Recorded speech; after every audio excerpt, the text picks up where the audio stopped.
Employ stock option scheme. आज के lecture में हम लोग उसका 3 पार्ट और प्राइवेट प्लेसमेंट ये दोनों को कंप्लीट करेंगे। मतलब अपना मेथड्स ऑफ इशू कंप्लीट हो जाएगा। अब मेथड्स ऑफ इशू के अंदर जो पॉइंट है ना बच्चों, ये आपको शॉर्ट नोट्स में आ सकता है 4 मार्क के लिए। जैसे for example, Divya good evening, for example short notes on ESOS, short notes on ESPS, public offer, book building method, fix price method. उसके अंदर आपको ये 4 मार्क के लिए शॉर्टकट में आ सकता है, मतलब शॉर्ट नोट्स में आ सकता है। ओके, तो लेट्स स्टार्ट करते हैं एम्प्लॉय स्टॉक परचेस स्कीम। देखो बच्चों, ESOS and employee stock purchase scheme, ये दोनों का दोनों ना ऑलमोस्ट सेम है। दोनों के बीच में डिफरेंस क्या है आपने टेक्स्ट बुक में नहीं दिया है, बट आगे हम लोग जब डिस्कस करेंगे तो आपको टाइम आने पे बता दूंगा दोनों के बीच में डिफरेंस क्या है, मेजर डिफरेंस क्या है। आपको फिलहाल टेक्स्ट बुक में जितना दिया उतना ही पढ़ने का। Under this scheme the company offers equity share to its employee at discounted price which they can buy at future date. देखो सिमिलैरिटी दोनों में, एम्प्लॉय स्टॉक पर ESOS में भी, ऑप्शन स्कीम में भी सेम पॉइंट था, डिस्काउंटेड प्राइस पे था, future date. The company deducts a certain amount from the salary of the employee towards the payment of the shares. क्या पॉइंट है इधर पे? Deducts a certain amount from the salary of the employee towards the payment of the shares. अब आगे बढ़ते हैं provisions के लिए। Provisions, different number of shares can be offered different category of employees. देखो यहाँ पे बच्चों एम्प्लॉइज में ध्यान से सुनना, एम्प्लॉइज में भी डिफरेंट रैंक होते हैं, डिफरेंट ये होती है, क्या बोलते हैं, स्टेजेस होते हैं, डिफरेंट कैटेगरीज होती है। कोई बड़ा लेवल का होगा, कोई उससे कम होगा, कोई उससे कम होगा। तो according to that number of shares are issued, उसके accordingly number of shares issue करता है। ऐसा नहीं, जरूरी नहीं है कि जैसे फॉर एग्जाम्पल छोटे लेवल का एम्प्लॉय है तो उसको ज्यादा नंबर ऑफ शेयर्स दिया, बड़े लेवल का तो उसको कम दिया, नहीं। It is as per the category of employees. that is the first provisions related to ESPS. Next है, shares issued through ESPS should immediately listed. Where listed? Stock exchange.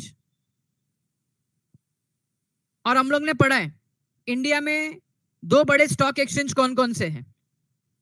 Hello बच्चों, एसपी स्टूडेंट, इंडिया में 2 बड़े stock exchange कौन कौन से? Okay, very good. BSE, NSE and BSE। ये रे Bombay stock exchange, national stock exchange, BSE NSE। वो बोलने के लिए तकलीफ होता है ना, वो बोलने के टाइम पे S और E जब बोलते तो C सुनाई देता है। Bombay stock exchange, national stock exchange, BSE NSE, Bombay stock exchange and national stock exchange, BSE NSE। ध्यान से सुन लेना सर, क्यों? Because it is a part of public issue, इसको पब्लिक इशू की तरह ट्रीट होता है। सर शेयर्स को स्टॉक एक्सचेंज में लिस्टेड क्यों करते हैं? बेटा शेयर को स्टॉक एक्सचेंज में इसके लिए लिस्टेड करते हैं बिकॉज उसका रीजन ये है कि दे कैन बी ट्रांसफरेबल। उसके बाद हम शेयर्स को क्या कर सकते हैं, किसी और को ट्रांसफर कर सकते हैं। स्टॉक एक्सचेंज में लिस्टेड नहीं है तो शेयर्स को ट्रांसफर नहीं कर सकते। ESOS में क्या होता था? ESOS के अंदर शेयर को लिस्टेड नहीं करते थे, टेक्स्ट बुक में नहीं दिया, जस्ट फॉर नॉलेज थोड़ा सा बताया तुमको मैंने। टेक्स्ट बुक में नहीं है, ज्यादा ध्यान देने का नहीं, जस्ट फॉर नॉलेज बताया। बट यहाँ पे क्या करते हैं, शेयर्स इमीडिएटली क्या होता है, इमीडिएटली लिस्टेड हो जाता है। ESPS shares will have minimum 1 year lock-in period from the date of allotment if ESPS is a not part of public issue. कभी 1 year का लॉक-इन पीरियड कब है? जब ये पब्लिक इशू का पार्ट नहीं है। लॉक-इन पीरियड का मतलब क्या? In this period you can not sell your shares. आप ये शेयर्स को बेच नहीं सकते, जैसा अगर आप याद रखो तो अपना FD कैसा होता है, FD जैसे फॉर एग्जांपल 5 साल का एफडी निकाला तो इसका लॉक इन पीरियड हो गया। 5 साल तक आप उसके अंदर कुछ विड्रॉ नहीं कर सकते ना, आप सॉरी कुछ उसके अंदर डिपॉजिट नहीं कर सकते, विड्रॉ नहीं कर सकते, आपका लॉक इन पीरियड हो गया, आपको रिटर्न नहीं मिलेगा 5 साल में। तो लॉक इन पीरियड, यहाँ पे लॉक इन पीरियड का मतलब you can not sell your shares till 1 year. 1 साल तक आप शेयर्स बेच नहीं सकते। सर 1 साल के बाद में बेच सकते हैं, लेकिन कौन से कंडीशन में? If it is not a part of public issue, not a part of public issue. Next, company has to fulfil provisions of the SEBI. अगर आपको याद होगा तो सेम कंडीशन ईसॉस में भी था, सेम कंडीशन। एंड नेक्स्ट ये रहा, company has to get approval of the shareholder through special resolution to offer ESPS. ये दोनों कंडीशन, ये दोनों के दोनों प्रोविजन, दोनों के दोनों कंडीशन ईसॉस में भी थे, दोनों के दोनों कंडीशन ईसॉस में भी थे, प्रोविजंस ईसॉस में भी थे। क्या था? Special resolution. स्पेशल रेजोल्यूशन बोला मतलब 3/4 मेजॉरिटी। स्पेशल रेजोल्यूशन मतलब 3/4 majority, 3/4 in the favour. Okay, तो देखो इतने में खत्म हो जाता है ईएसपीएस। तो ईएसपीएस के लिए 4 कंडीशन क्या, 4 प्रोविजन क्या? पहला प्रोविजंस क्या है? डिफरेंट कैटेगरी एम्प्लॉयज को different number of shares, different category different number of shares. Next, immediately listed to NSE और BSE. Next, minimum lock-in period 1 year if it is not a part of public issue. Next, should fulfill the provisions of SEBI and must have passed special resolution. General meeting में क्या पास करेंगे? Special resolution. तो ये 4 condition, 4 provision है किसके? ईएसपीएस के। Next आते हैं सार्स में, stock appreciation right scheme. Stock appreciation right scheme. अब बच्चों ये होता क्या है तो ध्यान से सुन लेना, ये होता क्या है। तो मेरे को एक बात बताओ, कंपनी का प्रॉफिट, कंपनी का प्रॉफिट बढ़ते जा रहा है तो शेयर का प्राइस भी, शेयर प्राइस क्या होगा? इंक्रीज होते जाएगा। अच्छा, जो शेयर प्राइस इंक्रीज होता है, याद करो हमने इक्विटी शेयर्स में पढ़ा था, इसको क्या बोलते हैं हम लोग? जब शेयर्स का प्राइस इंक्रीज होते रहता है इसको हम लोग क्या बोलते हैं?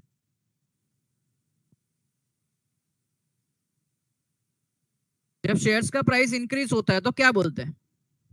वेदांत ने शॉर्टकट में बता दिया, क्या बात है सर, इसको हम लोग बोलते हैं कैपिटल एप्रिसिएशन। बाकी लोग जाग जाओ रे, जाग जाओ। कैपिटल एप्रिसिएशन, बराबर, इसको हम लोग बोलते हैं कैपिटल एप्रिसिएशन। क्या बात है, बाकी लोग शर्म नहीं करने का आंसर दे, मैं बोलने का कैपिटल एप्रिसिएशन। देखो इधर नहीं दिख रहा तुमको? एप्रिसिएशन, एप्रिसिएशन सर इसका कुछ कनेक्शन है? यस बेटा, इसका करेक्शन है। चलो अच्छा, मेरे को एक बात बताओ, प्रॉफिट कौन कमाता है? कंपनी। प्रॉफिट कौन कमाता है? कंपनी।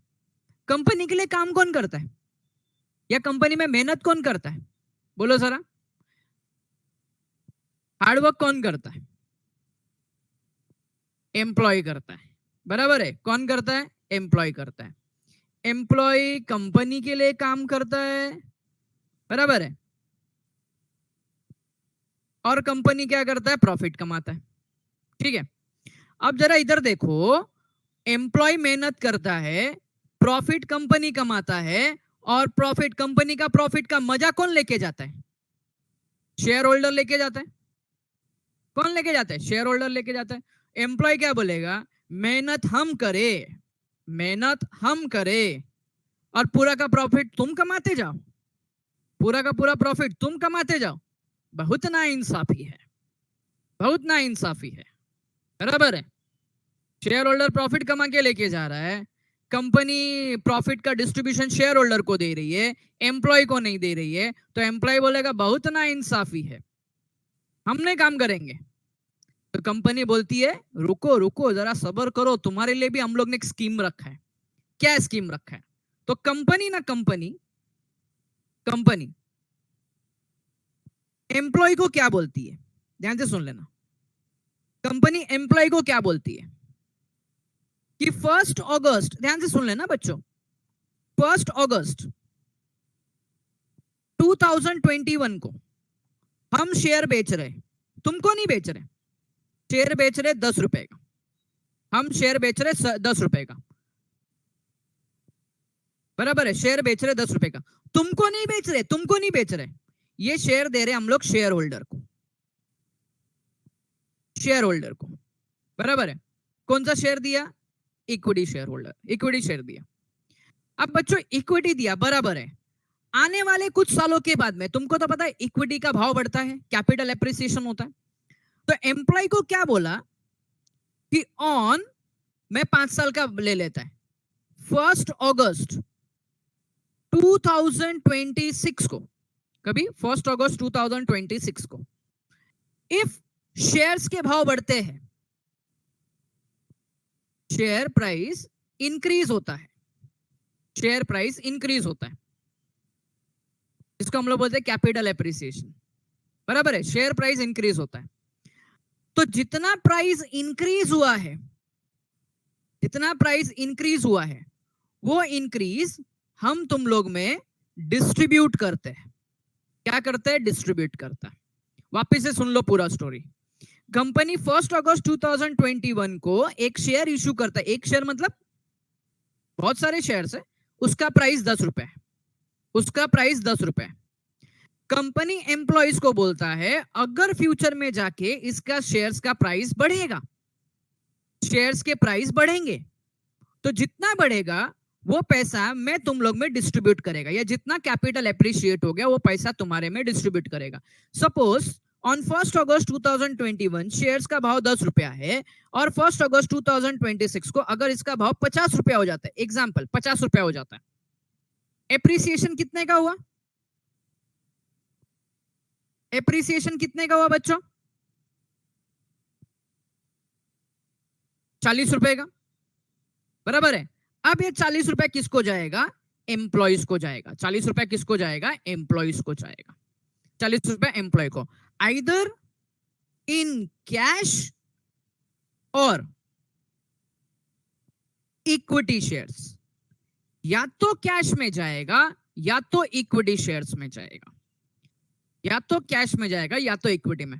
सर ये सबके सब स्टॉक में या सबके सब शेयर्स के साथ में होता है? नहीं, नहीं, सबके सब नहीं, पर्टिकुलर जिस शेयर्स में कंपनी उसको ऐड करेगी, जिस शेयर्स में ये ऑप्शन ऐड करेगी वही शेयर्स में ये एप्लीकेबल है, बाकी सब शेयर्स में एप्लीकेबल नहीं है बच्चों, बाकी सब शेयर्स में एप्लीकेबल नहीं है।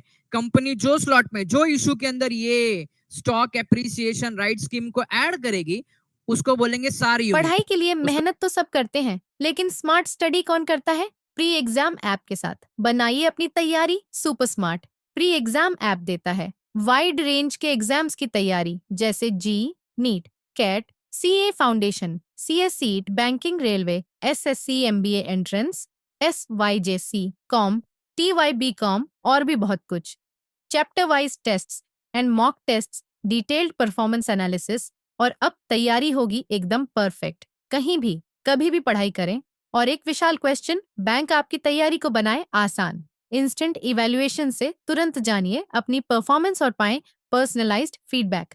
तो अब देरी किस बात की? प्री एग्जाम ऐप डाउनलोड करें और अपने नाम से रजिस्टर्ड करें, और एक विशाल क्वेश्चन बैंक बिल्कुल फ्री, और अपनी सफलता की कहानी लिखें।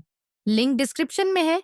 प्री एग्जाम ऐप स्मार्ट उसको तैयारी का बोलेंगे साथ। सार यूनिट, उसको बोलेंगे सार यूनिट, उसके अंदर ही ये स्कीम एप्लीकेबल है, बाकी कहीं पे भी नहीं। ऐसा तो नहीं, अगर डिफाइन नहीं करेंगे तो हर एक जगह पे बोलेंगे हे, ये शेयर इशू किया था ना, इसका प्राइस बढ़ गया, एम्प्लॉय बोलेगा चल पैसा दे मेरे को, चल पैसा दे। नहीं, जितने शेयर्स है उसके ऊपर ही क्या हो जाएगा, ये डिफाइन करके देंगे। ठीक है, चलो आई होप बेसिक कॉन्सेप्ट तुमको समझ में आ गया कि बेसिक कॉन्सेप्ट क्या है, ये सार्स। हेलो बच्चों,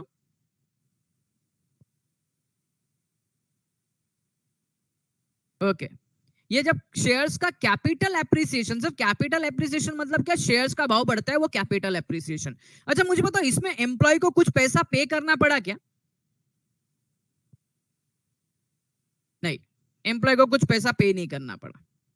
ठीक है, चलो stock appreciation right scheme SARs. पहला point, under the scheme the employees are given right to receive appreciation in the value of specified number of shares of the company at a future date. At a future date. Employees specified number of shares at future date.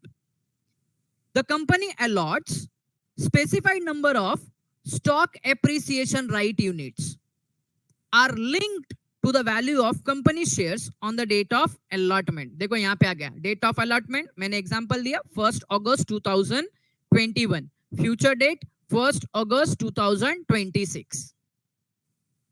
On the relevant date, that is future date, depending upon the appreciation in the value of shares, which are, देखो ये important है, which are linked to SAR units, the employee is paid the appreciation value in cash or through equity shares.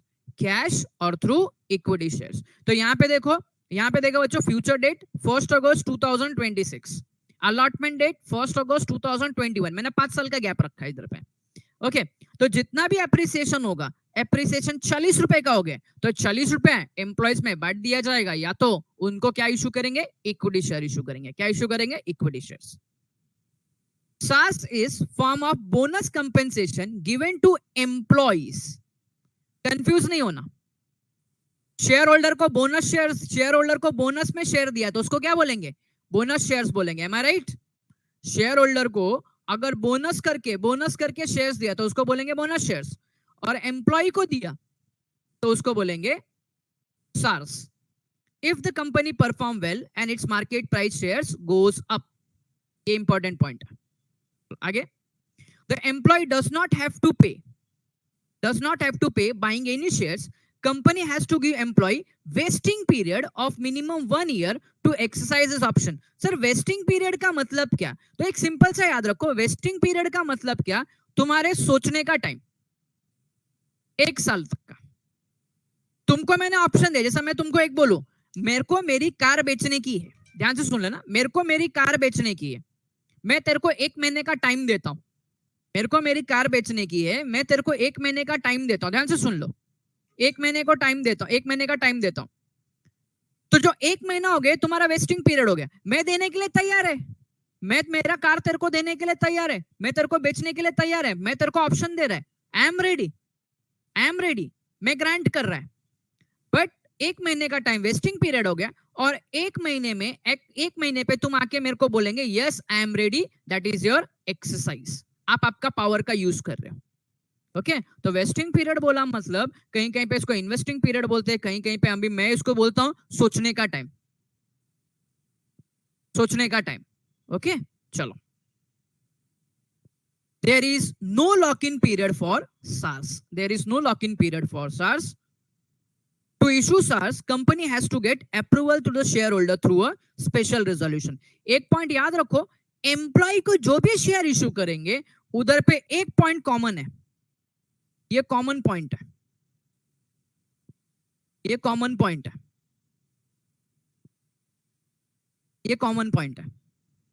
क्या? Special resolution. आपको कुछ भी आया ना, एक पॉइंट लिख के आ जाओ इधर पे. कुछ नहीं तो 1 मार्क तो पक्का देंगे तुमको, पॉइंट वाइज अगर चेक करेगा. आधा मार्क भी बहुत होता है, आधा मार्क देंगे तुमको, बट तुमको देंगे. सर ऐसा क्यों, स्पेशल रिजोल्यूशन क्यों पास करना पड़ता है? अच्छा मेरे को एक बात बताओ, ये सबको जो मैं इक्विटी शेयर्स, ये सबको मैं जो शेयर्स इशू कर रहा है एम्प्लॉइज को, ध्यान से सुन लेना, ये एम्प्लॉइज को मैं शेयर्स इशू कर रहा है. एक सिंपल सा लॉजिकली तुमको बोलता हूं, मैं लॉजिकली बोलता हूं, एम्प्लॉइज को मैं शेयर इशू कर रहा है. अब शेयर देने के बाद ये कौन बन गए?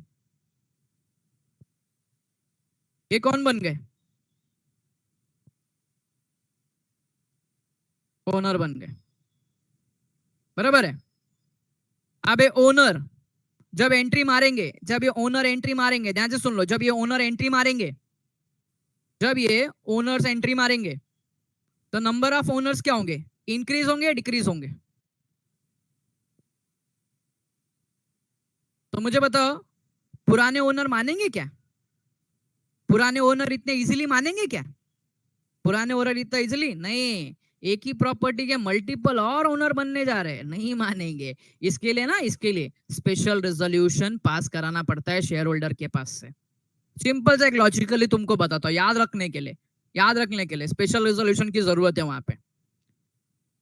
Next, sweat equity shares. ये स्वेट का मतलब क्या होता है? Sweat, sweat.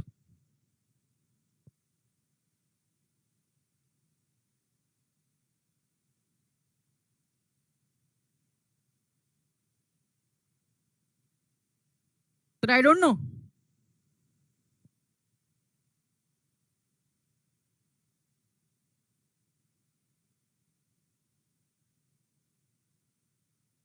पसीना।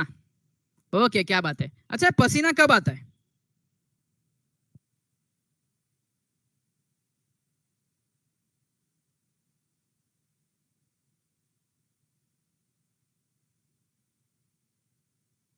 खेलते तब, मेहनत करके। क्या बात है, मेहनत करने में। फिलिसा तो खेलते हैं तब, हाँ काम करते हैं तभी। मतलब इन शॉर्ट बोला तो हार्ड वर्क। बराबर है, सब लोग ने बोला हार्ड वर्क के बाद में। तो सोच के तुमको आगे रहेगा, अंदाजा आगे रहेगा। सोच के थोड़ा सा अंदाजा आगे रहेगा। ये कौन से एम्प्लॉय को देते हो? तो ये एम्प्लॉय को इसके लिए देते हैं जो हार्ड वर्किंग एम्प्लॉय है, जिनके बदौलत कंपनी ने इतना पैसा कमाया है, जिनके बदौलत कंपनी ने इतना पैसा कमाया है। ओके, तो एम्प्लॉय के हार्ड वर्क को ध्यान में रखते हुए ये स्वेट इक्विटी शेयर्स क्या करते हैं, इशू करता है। ओके, चलो यहां पे ध्यान दो। These are the share issued by the company to its directors or employees at a discounted and for consideration other than cash. A discounted other, sorry, consideration other than cash मतलब क्या? तो अच्छा, consideration का मतलब क्या होता है? Consideration का मतलब होता है something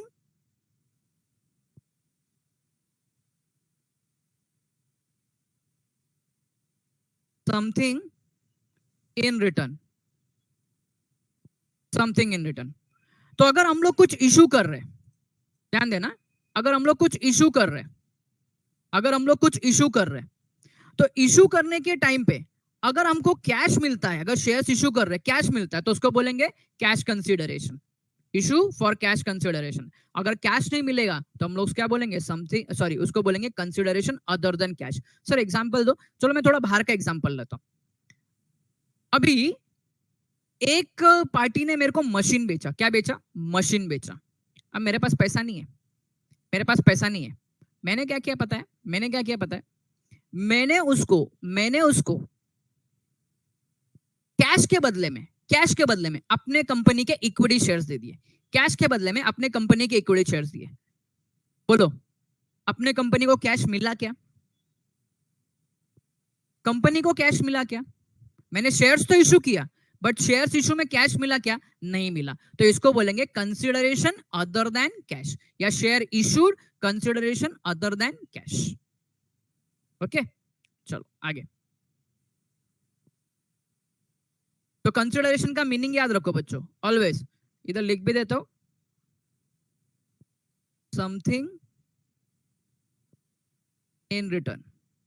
चलो, it is issued in recognition of their valuable contribution to the company which has resulted in increasing profit. Sweat equity shares rank pari passu with other equity share.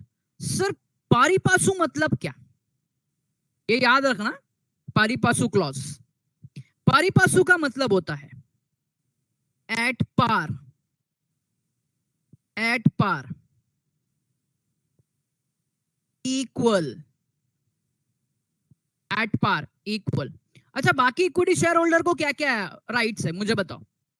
बाकी इक्विटी शेयर्स को क्या क्या right है, बोलो जरा।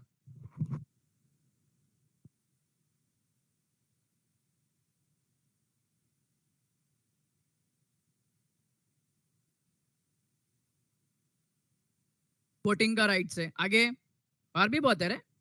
Voting right के अलावा बहुत कुछ है। पहला वोटिंग का राइट्स है, दूसरा मीटिंग अटेंड करने का, वेरी गुड, मीटिंग अटेंड करने का। और क्या रिसीव करते हैं? Inspection of books, very good. एक और बोल दो, चार बोल दो। Dividend, to receive dividend, yes very good. What is the capital फिलिशा? To receive dividend. Next, these shares have a lock-in period for 3 years. That is, they cannot be transferred during this period. Company has to get approval of shareholder. देखो वापिस से आगे इधर पे, shareholder through special resolution to issue sweat equity. देखो मैंने तुमको बोला एम्प्लॉयज को जब जब इशू करने जाएंगे तब तब यहाँ पे क्या लगेगा, स्पेशल रेजोल्यूशन लगेगा. सिंपल सी बात है, मैं कंपनी का ओनर है, मेरे अलावा कोई और ओनर बनने जा रहा है तो मेरे को सबको पूछना पड़ेगा. इतना जल्दी मैं सहमति नहीं देगा, इतना जल्दी मैं एग्री नहीं होएगा. So special resolution must in general meeting. Share holder के मीटिंग में कंपलसरी क्या होना चाहिए, special resolution.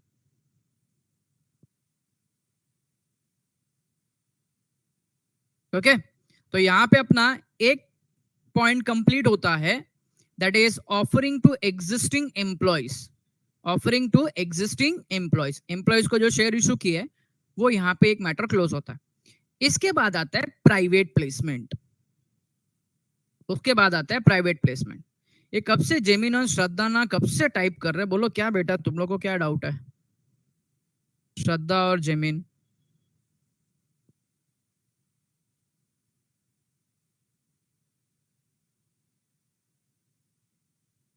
Screen is freezed. Shraddha ने बोला ये स्क्रीन पे तुमको क्या दिख रहा है अभी? स्क्रीन पे प्राइवेट प्लेसमेंट दिखता रहेगा if I am not wrong. Visible है? ओके बेटा श्रद्धा आप जरा ना स्क्रीन ये रिफ्रेश करो आप जरा उधर पे.